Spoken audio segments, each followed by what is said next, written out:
First of all, how many people have heard me speak before? I'm just checking to see if I can use the same jokes. So, sorry you 6 people. Anyways, hey, this is fantastic. I really appreciate the invitation. I'm very proud of UCSD and being an alum, first of all. But more importantly, I think entrepreneurs and business in general doesn't get enough credit for really making society better. I'll tell you an interesting story. When I was in high school, I saw this, I had a social science teacher, and he played this video for us, and it was called Free to Choose. And it was by Milton Friedman, who's a fantastic economist. He's about this tall. And I watched that as a junior, and I grew up really poor. So business and things like that, it was so foreign to me. But I knew I needed to do things differently because, well, being poor sucks. You know? And I said, I need to not be poor. And everything this guy said really resonated with me. And so once I had some success with MP3, I said, you know what? I'm going to call up Milton, and I'm going to meet this guy. And that's one of the nice things about doing something that's notable, that gets you in the press, is that people will take your call.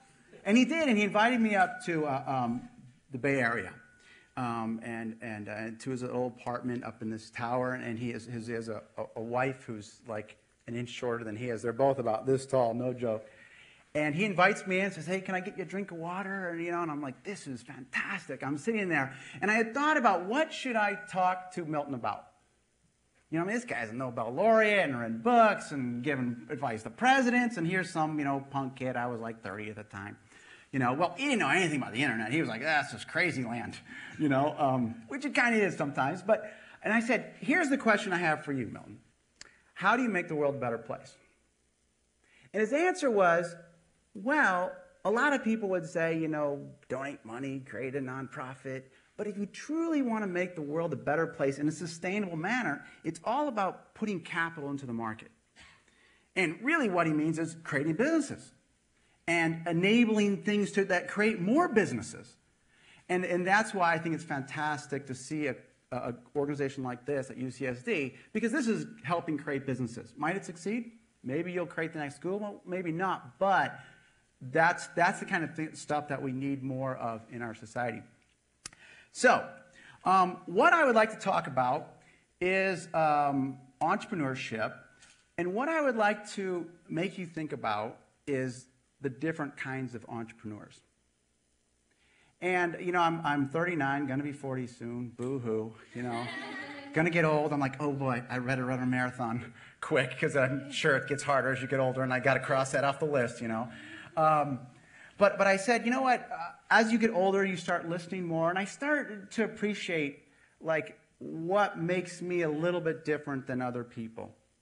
And what I mean by this is that there are a lot of entrepreneurs in this world, but there are different types of entrepreneurs. And entrepreneurs that will take different risk profiles and that have different approaches. And so what I want to do is I want to tell you the kind of entrepreneur that I am. Because I think this is important. If you are going to start a business, it's important for you to really understand, hey, what am I good at? What am I bad at? Where is my risk profile? What kind of business suits my goals? So my goal is a grand slam in the damn World Series. That's my goal. That's not everybody's goal. But if that is your goal, then you have to play by a little bit different rules. If your goal is to open up an ice cream shop or to create a copy franchise, hey, those are admirable businesses. Those guys are going to work hard. They're going to make barely over minimum wage. So please, if you're thinking about a restaurant, don't do it. And they're very valuable. Our society needs them. But that's a very different risk profile than I have. And sometimes when I sit around with entrepreneurs and I hear them talking, I say, I wouldn't, no, wrong, and then I start thinking, I'd go home and I say, that guy who was sitting next to me, he was pretty successful. But he really thought of things differently than I thought of. And the reason why is because of that risk profile. Because what he's going for is not a grand slam in the World Series, it's, hey, a solid double. right? So I can put my kids to college, I can take a vacation, I can have a car and a boat. There you go. And that's different than what I do. So if you were to map the world of entrepreneurs, I think I'm on the far end of crazy, extreme, super risk tolerant, and because the business world is a risk reward profile. And the only way you can hit a grand slam when it comes to money is to be willing to take on that extreme risk. So I do want to talk a little bit about what I've done in business, just to give you a little sense of credibility, because I don't know if any of you guys have read my biography and stuff like that. So what have I done? I'm 39. I've started a few businesses, had some success, raised about $500 million in capital in IPOs and venture and strategic investment and that kind of stuff. Took a company public, been sued a whole lot of times. And at the end of the day, if you look at that late 90s digital era, the Napster era, if you want. I prefer to call it the mp3.com era, but I'm not sure that's how it'll be remembered in the history books. There wasn't a lot of successes at the end of the day. There was a few people that, at one time, I'm worth $1 trillion, and the market crashed. I was fortunate in that I built a business that I believe had real value, and consequently a real company, the largest music company in the world, came and bought it for $400 million. And at the time, I owned 1/3 of it. So that's pretty damn good in terms of cashing out with a real company, in terms of owning 1/3 of it as the CEO, and, oh, by the way, weathering a few $1 billion in lawsuits along the way. So hopefully that gives you gives my words today a little bit of credibility. But back to the different types of entrepreneurs. There's one phrase that I would use that you need to apply if you want to be the type of entrepreneur that's on that far end of the scale, going for the big risk reward. And the saying is, if everybody is doing it, it's either wrong or you're too late. That's the deal. Right? And so that means if everyone is telling you that's a good idea, it's not a good idea. Right? If you're reading about it in Fortune and Forbes and Business Week, too late. Right? To really go for that home run, you have to pick a thing that says, I'm breaking some of the rules. And I don't mean breaking law rules. I mean how people are thinking about business rules. So let me give you some examples to illustrate this in mp3.com. And then I want to fast forward to what I'm doing now, today, that will hopefully make you go home and think about, okay, what are the rules that I need to break? Those thoughts that are swirling around in business that, that everybody is saying, iPhone is great, etc., that aren't necessarily maybe the way the world is going to turn out. So, first of all, I want to take you back in time to 1999. Let's make it 98, about MP3. First of all, I'm not a genius. I work really damn hard. I read everything. Not a smart guy. I graduated with like a 3.002 here. I was like, yes, a B average. But I'm really not that smart. I mean, I really work hard, and I think after working hard for a couple decades, I got a couple of smart things came into my head. One of them was MP3. I didn't invent it, but I did spot that early on and embrace it. But I want to go through you one problem I had early on, and how I solved it, and how we broke every rule by solving it, but it was the right thing to do. So the problem was we created a site called MP3, and I first found MP3 because people were searching for it on a search engine that I was running. And I said, well, I don't know what it is, but if everybody's searching for it, there must be an opportunity there. That was the extent of the analysis. So I started mp3.com, bought the domain for $1,000. And the first day, 10,000 people showed up. And all I did was turn on the website. Right? I didn't send out a press release. There was no marketing. In fact, the site was pretty damn weak. Because all I had was a bunch of articles about MP3. Because there were no players out there. There was very few software programs. no music in MP3. So what happened is I got a lot of visitors and I got a lot of people that said, your site sucks because you don't have any music. And I looked around the website, and sure enough, every music site had articles about musicians and pictures of musicians, but didn't have any music. So I said, all right, how am I going to solve this problem? Well, what if I go to the major labels? Well, it took like 14 seconds to figure out that was not going to happen because then they wanted to kill MP3. People forget that the record labels sued the first MP3 player that came out. Thankfully, they lost, and now that's why you all have your iPod. But that's the kind of mentality. So I said, okay, those guys are never going to give us anything. They want to kill me. Came out later on. This was fascinating. In the trial that we had, they actually paid people to go around to all my talks, everywhere that I went, and take notes and report back. So is anybody here from the RIA? Just checking to see. I think I lost them. You know, I was turning in the parking lot. Anyway, so I said, you know what? I bet there's artists out there that would want to promote their music if they just gave them the chance. So what I'm going to do is I'm going to let every artist in the world sign up for free on my website. I'm going to make it totally free for them, which it wasn't. There were a couple websites where you could sign up, but you had to pay. And I said, I'm making it free. They're giving away songs. That's their contribution. I'll give them free storage, unlimited bandwidth, so that 1 million people can come and download their songs, won't charge them 1 penny. And I'm going to accept every single band that shows up. And oh, by the way, for the license, non-exclusive. If you want to leave anytime. You own your rights. You can put your music on multiple sites if you want. You're in charge, Mr. Artist. Now, every one of those things, you guys are probably sitting there saying, oh, and by the way, it's in MP3 format.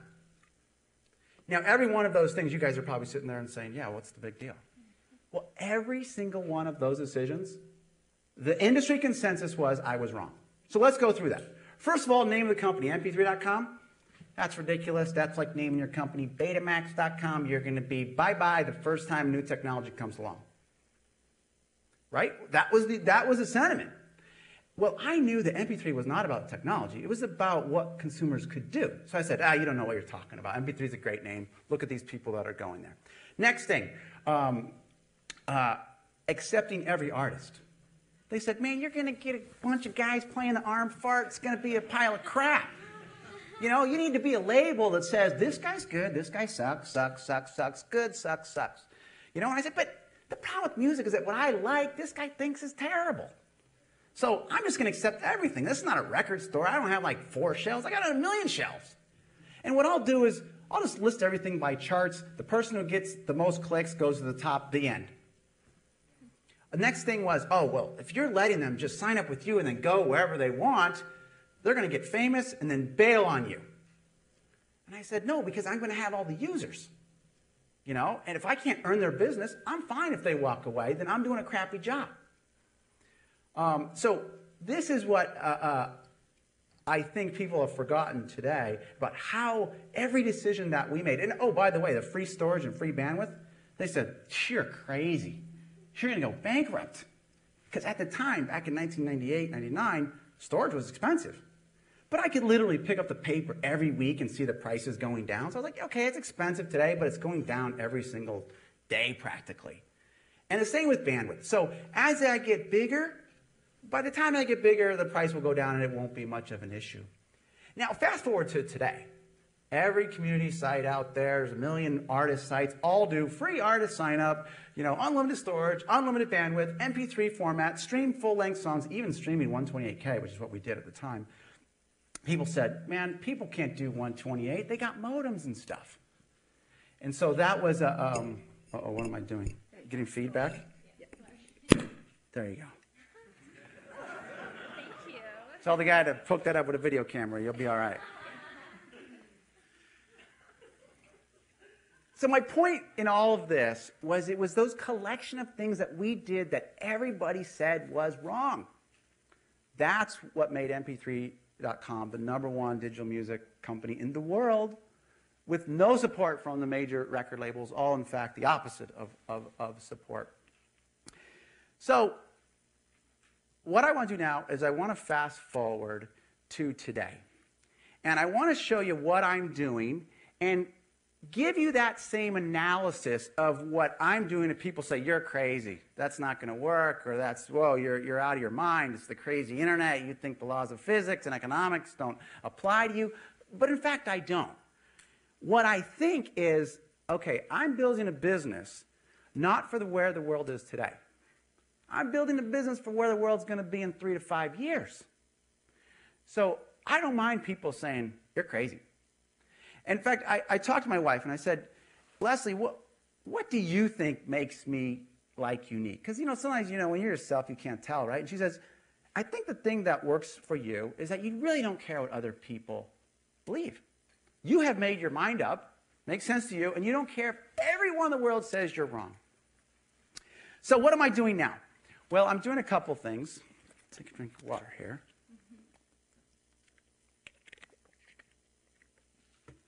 I took a break from digital music because I got pretty fed up with it. And Derek, who's here in the front row, I sat next to him. He says, hey, we met one time, and I worked for Universal Music, and I worked for the vice president of anti-piracy. No joke, that's what he just said. And I'm like, you see, that's why I got out of digital music. Because those people are crazy. Anyways, but you know what? I felt, although I made a lot of money, and I was very thankful for that, I felt like I didn't accomplish everything I wanted to accomplish. I mean, I helped make MP3 the de facto internet worldwide standard, but I felt that once I got out of MP3.com, sold it to Universal, that no one kept carrying the MP3 flag, and instead here comes Jobs with his iTunes DRM, which I think is awful for consumers. Might be great for Apple shareholders, awful for consumers. And let me explain what I mean by that. DRM, the world I believe we're going to have is that you're going to have 20 different devices you listen to your music on. Phone, PDA, sunglasses, tooth fillings. I don't know what they are, right? Bike helmets, PDA. I believe you're going to have 20 different devices that you're going to want to listen to your music on, and no way in hell are they all going to be called iSomething. Right? It's not possible. One company can't be the innovator of everything. Right? It's not possible. So what I want is a world where you buy the music, and then you choose any phone in the world. You choose any PDA in the world, any computer in the world, and the music works. That's the world I want. It's the world I tried to build mp3.com, and too bad for me, I was ahead of my time in that, and being ahead is just as bad as being late, really. Timing is very important. So I started a business called MP3 Tunes, and the concept is to give people a locker, a personal, central music storage in the sky, aka internet, right, where they can put all their music, and then they can access it from any device in the world. So this is a company we started. We launched the first version of the service about a year ago. And I want to show you a little bit about where we're at there. And then talk about, okay, well, what rules do I think I'm breaking with MP3 Tunes? Well, the first rule is, why would I want online locker when I can just carry around an iPod? Right? And I'm saying, hey, carrying around an iPod is like carrying around a pocket full of nickels. You could do it, but it's a pain in the ass. It makes a lot more sense just to say, I'm Michael at the Gap, and they say, oh, yeah, okay, yeah, here, take these pair of pants, we'll take your money. Right? That's the way your music should be, right? You go to your car and say, I'm Michael. My music should come at me. Not because I'm carrying a backpack of electronics that have cables that I plug in. I should go home, turn on my TV, and say, I'm Michael. Said, great, here's your music, here's your playlist, here's the CD you just bought, whatever. That's the world that I want. So today, people say, why do I need to store my music online? I'll just carry around my iPod everywhere, and I'll stick it in this bay, and that bay, and this bay. And the problem there is that the iPod gets dropped, broken, your computer crashes, all your music is bye-bye. Right? And so what I'm saying is that, yeah, you should put your music online, pay for it, put it online, have it there forever, never have to worry about it again, and let the service figure out when you buy that new device how it works. Right? Have you guys heard about the Chumby? Anyone heard about the Chumby? Let me show you that one. Chumby.com. Okay, so Chumby is a small little device. It's right here. A cute little beanbag device right there. It's about this big. So it's like an internet alarm clock. You plug it in, does Wi-Fi, bam, there's your music right on it. It's coming out in April, $149, San Diego company. Cute little device, but this is the kind of devices that I'm building the music locker for, right? A million different devices to plug in. So let me show you a little bit about how the locker system works. This is a music locker here. This is a flash interface. So we make software. You run the software. It puts all your music up in your personal space. It takes a couple days probably if you're a big music locker. Run it overnight. But once it's there, I can go to any computer in the world, go to mp3tunes.com/locker. Here's my music. Click a song and play it. Just got out of rehab, so in honor of Keith Urban. Nicole Kidman married him, and like 2 weeks later, he's in rehab. How did that happen? Anyways, so I can browse my albums, artists, that kind of stuff. Yes, I'm a computer geek that still reads newspapers and cultural items like that. But what I want to show you is a new feature we just invented. So I can go to any computer in the world, I have my music. Go to a hotel room, have my music. It's auto-converted for me. So when you sync it, you have music on your desktop, your laptop, your work computer. Run Oboe Sync. This is the product we call Oboe. And it puts all the music there, nicely organized, playlist, everything. And then you can sync it back to your computers if you need to, or you can stream it. The world's going to be streamed, right? We all know that. The world's going to be streamed. You're not going to download stuff 5 years from now. You're going to have ubiquitous Wi-Fi. But I want to show you a neat feature that we just implemented, not for all of our lockers yet, but they'll come. And this is the Smart Play Mix. I'm going to click this button right here, Smart Play Mix. Now it knows I was playing Keith Urban, so it's going to go through my music library and automatically grab out all of the songs that are similar to Keith Urban. My wife got me into country music. What can I say? Anyways, so here we go. If you don't listen to country, Keith Urban, Trisha Yearwood, this is Chris Cagle, Randy Travis. These are all country favorites here. This song here is Trisha Yearwood. Let's play that one. See, it does the album artwork. That's the stuff that our system adds too. So it adds artwork for all of your music lockers. Trisha Yearwood, I'll tell you a story there. Trisha Yearwood, anybody heard of her? How Do I Live Without You theme song from Con Air. I paid her to come play at my wife's wedding. That's fun. That's why it's nice to have money. You're like, can you come to my birthday party? Okay, great, thank you. She brought Garth books, no joke. Anyways, so that's Smart Play Mix. You can, it spits back your music you like.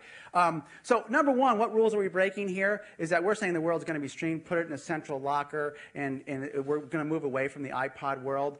But there's something else we're doing. We soft launched this a week ago, and that is, if I go to the main page here, you might even see it. We said, you know what? Normally we charge $40 a year for this service. We said, let's give away unlimited storage, unlimited bandwidth music lockers for every person in the world. Now I know what you're thinking. That guy's crazy, right? You're thinking, boy, bandwidth storage, you're going to get wiped out, No. Why? Because bandwidth and storage are going to zero. So today, yeah, I'm going to have to pay a bit of money for storage, things like that, but I want to house everyone's music locker in the world. If I do that, I win, right? Because if I have your music, when you buy that PDA, when you buy that phone, when you buy that DVR, you're going to say, hey, I need it to connect to my music locker. And so what we'll do here in the free one is I'll put advertising. I'll see you're listening to Trisha Yearwood, and I'll say, hey, man, there's this new guy out. His name's Chris Cagle. He's pretty good. Here's a promo song, and guess what? Warner Music's going to pay me to do that. Right? So this is where I think we're trying to think, okay, where's this world going to be? And I'm going to leapfrog where everyone is. So this is MP3 Tunes. There's also a portable interface. You can access it from your phone. Today, any phone, go right to the phone and say, I want to play my music. This is what it looks like. And you can do that. So that's MP3 Tunes. Let me switch businesses here and talk about a VoIP business that we're doing called SIP Phone. SIP, if you haven't heard, is an internet standard. So SIP is to VoIP what MP3 is to digital music. Open standard, anybody can play. It makes everything work together, and that's what I like, right? The things that work together, ultimately consumers will be very empowered, and they'll be able to overcome blockades put up by big companies who are entrenched and don't want small companies to come and play. You know, what I want is I want a seat at the table. Well, businesses don't say, hey, you little small guy, come sit up here and have dinner with us. No way, you got to earn your seat at the table. Well, how do you get a seat at the table? Well, you get them when they're all standing up, running around because their business is going crazy. That's when you're able to get a seat before the music stops, right? Well, whether it's digital music or whether it's telco, voice calls, you're going to get a chance because it's very disruptive. So the question is, how disruptive can I make it? How can I accelerate it? So what we're launching, I think next Monday or Tuesday, is this site here in front of you called gizmocall.com. What Gizmo Call is flash-based technology that allows you to walk up to any web browser in the world and make a phone call for free. Before, you had to like download Skype or download Gizmo Project, which is a software that I make, and you have to sign up for an account and you have to install it and all this kind of stuff. I said, you know what? It should work like YouTube. You go to the website, say, I want to call somebody. Right? So we're going to call our buddy Derek here, Mr. Anti-Vice President of Piracy guy. Actually, in his defense, he said that he was like protesting it, and that's how he met the Universal guy and got the job, which sounds like horse shit to me, but okay, Mr. Revisionist History. Okay. All right, here we go. Let's see. So what I have here is I have a Firefox, and what we've done is built a Flash plugin that has all these audio controls here. I'm typing in a regular phone number, and I'm going to hit call. We're going to see if this works. I believe in live demos. I do. Yeah. And let's see. There it goes. Here you go.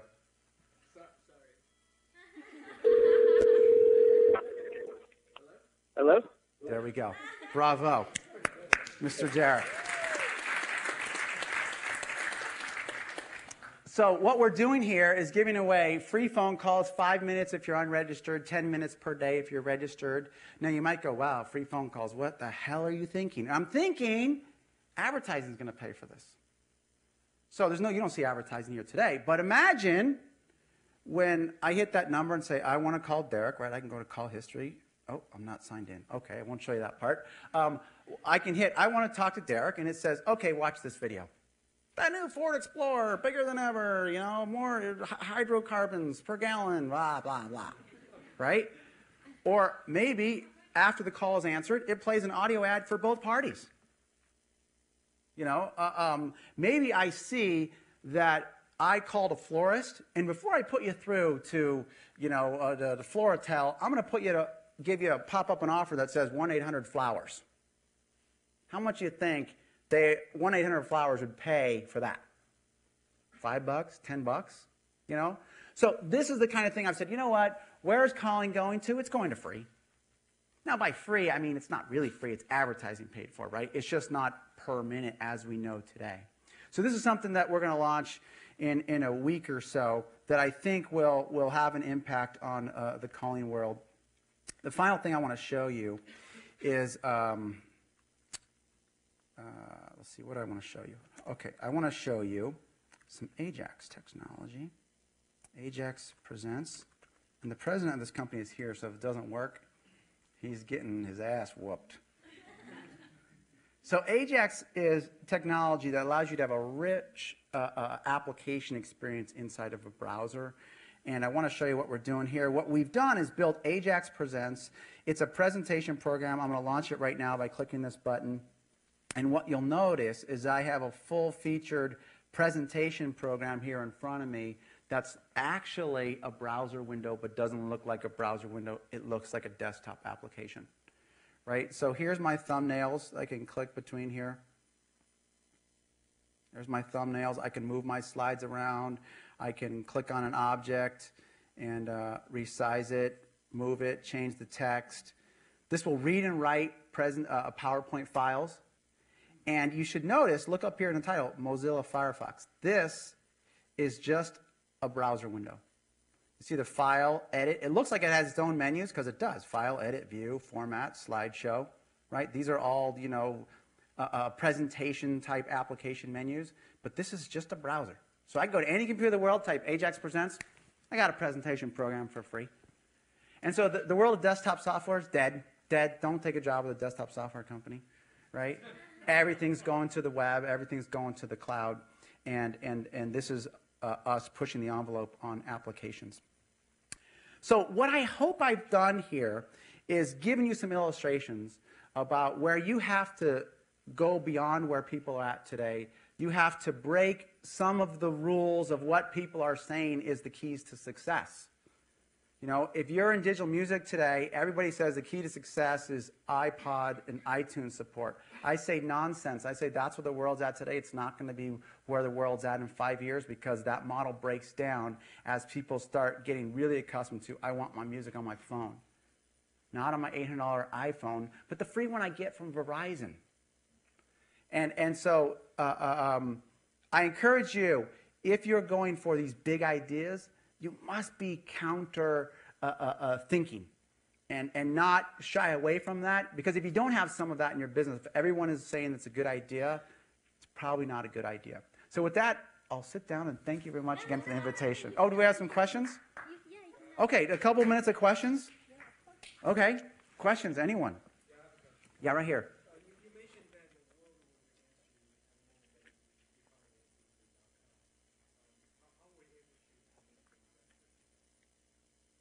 Okay, I wouldn't say the world was against me at mp3.com. I would say all the big companies were.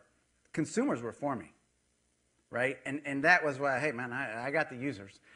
So the question is, you know, it's a great question, which is, okay, Mr. Counter-Revolutionary, Mr., you know, I zig when the world zags. Hey, man, eventually you got to play the game, right? And that is take VC money. That is wear a suit and tie.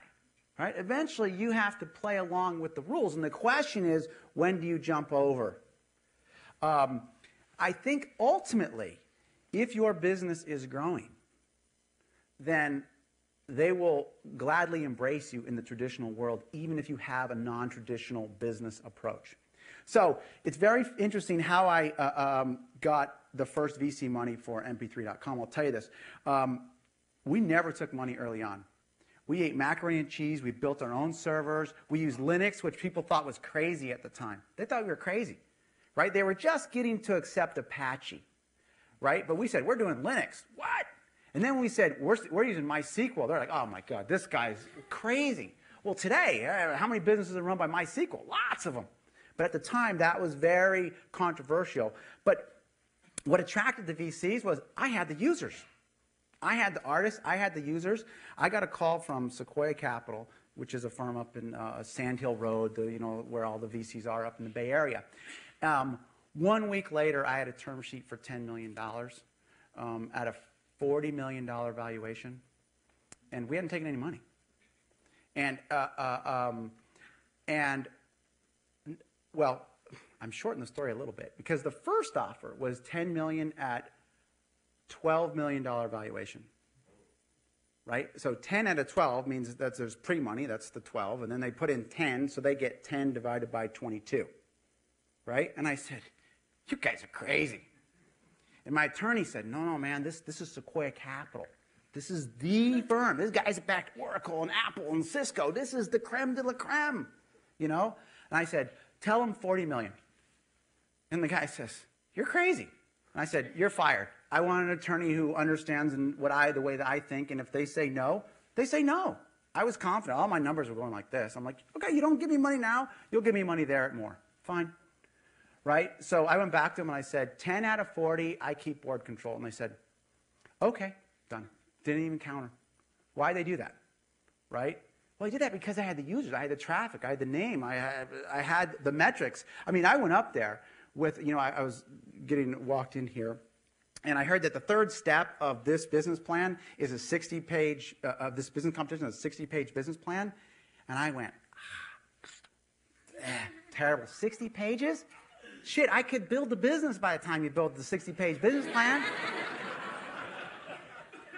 You know, I took a 2-page business plan that I wrote Sunday night up to Sequoia Capital, and 1 week later, I had the money. Now, granted, I was running a business, but that's my point.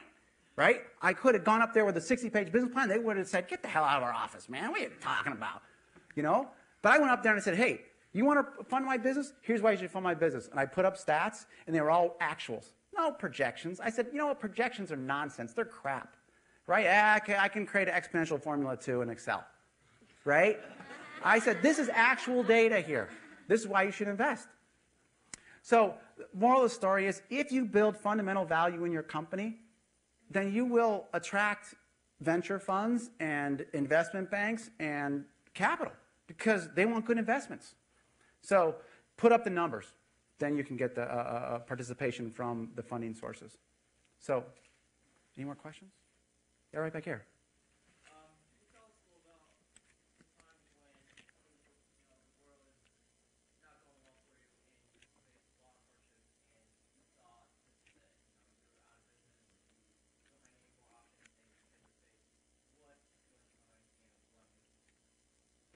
Okay, the darkest moment at mp3.com, you know, and listen, there are going to be dark days. There's some days, even today, when I get up, and I have a wonderful house on the beach. I just bought a 300-acre ranch in Valley Center, which is fabulous. You know, I shoot skeet and ride quads and built a basketball court, paved over the horse arena and put in a basketball court.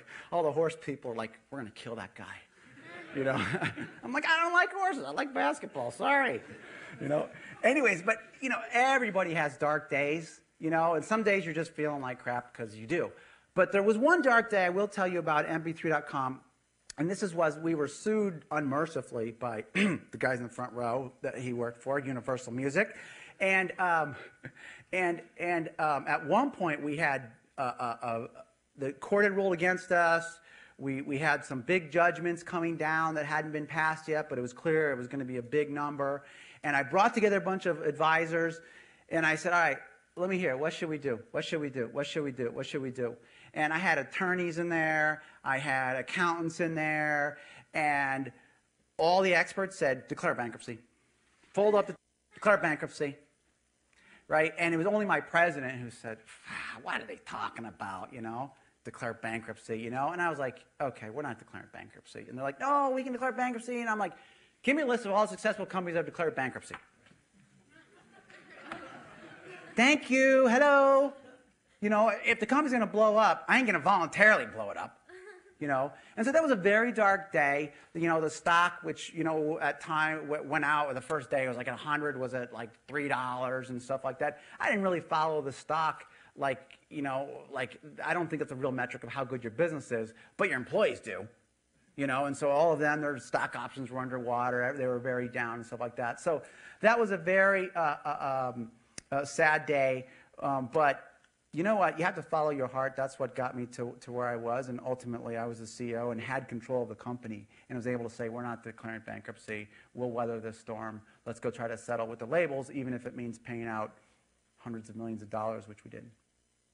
So with that, one more question from Vice President of Piracy. I'd love to ask about lawsuits, but I mean, I know the lawsuits were interesting because I know some of the people who are serving them. But I'm actually more interested in your approach to people and how you attract good people around you, and sort of if you've got any advice to us about finding and surrounding yourself with good people. Well, I'm not a people person. You know, I'm hard on people. And I think that that's the message I have for you, which is some people are not people. I'm not a people person. I'm hard on people because I'm demanding of myself. Right? I'm not asking anything of my employees. I will do it myself. But you know what? Some people, you can get more out of them through a hug and an attaboy. And hey, next time, try to take it to that next level. Right? I'm like, what the hell were you thinking? This is crap, you know? And that's not the way to deal with people, right? I learned that. It's called maturity, right? But in my defense, what I have done in all my companies is I hire a president, right? And the president reports to me. And what this does is insulates my harsh personality from people in the company, right? I expect my senior guys to be able to call me in my office and say, what are we doing? You know, this is horrible, you know? But if you go down in the organization, you can bring someone in your office and they'll just crumble and cry and won't show up to work the next day. And so I think that, listen, when you're starting a business, you have to take what you get. You don't get to choose because you're like, okay, we don't have much money, so you got to get your friends and your friends' friends, and that's just the way it is. And you start off rocky. And in every one of the companies that I've had, even some of the ones I have now, like the first 4 tech guys, I hire them, and then they all quit or I fire them. That's part of life, finding those guys that work together. So the moral of the story is, I don't have advice about how to find good people, because I don't even do much of the hiring in my company. I ask my presidents to understand people better than I do. I know what I'm good at. I'm not good at that. I'll get a good president, and that's the extent of it. So, know your weaknesses. One of my weaknesses is probably, working with people. So I got no advice there for you. All right, but thank you so much for your time. I do appreciate the invitation. Thank you so much. Thanks.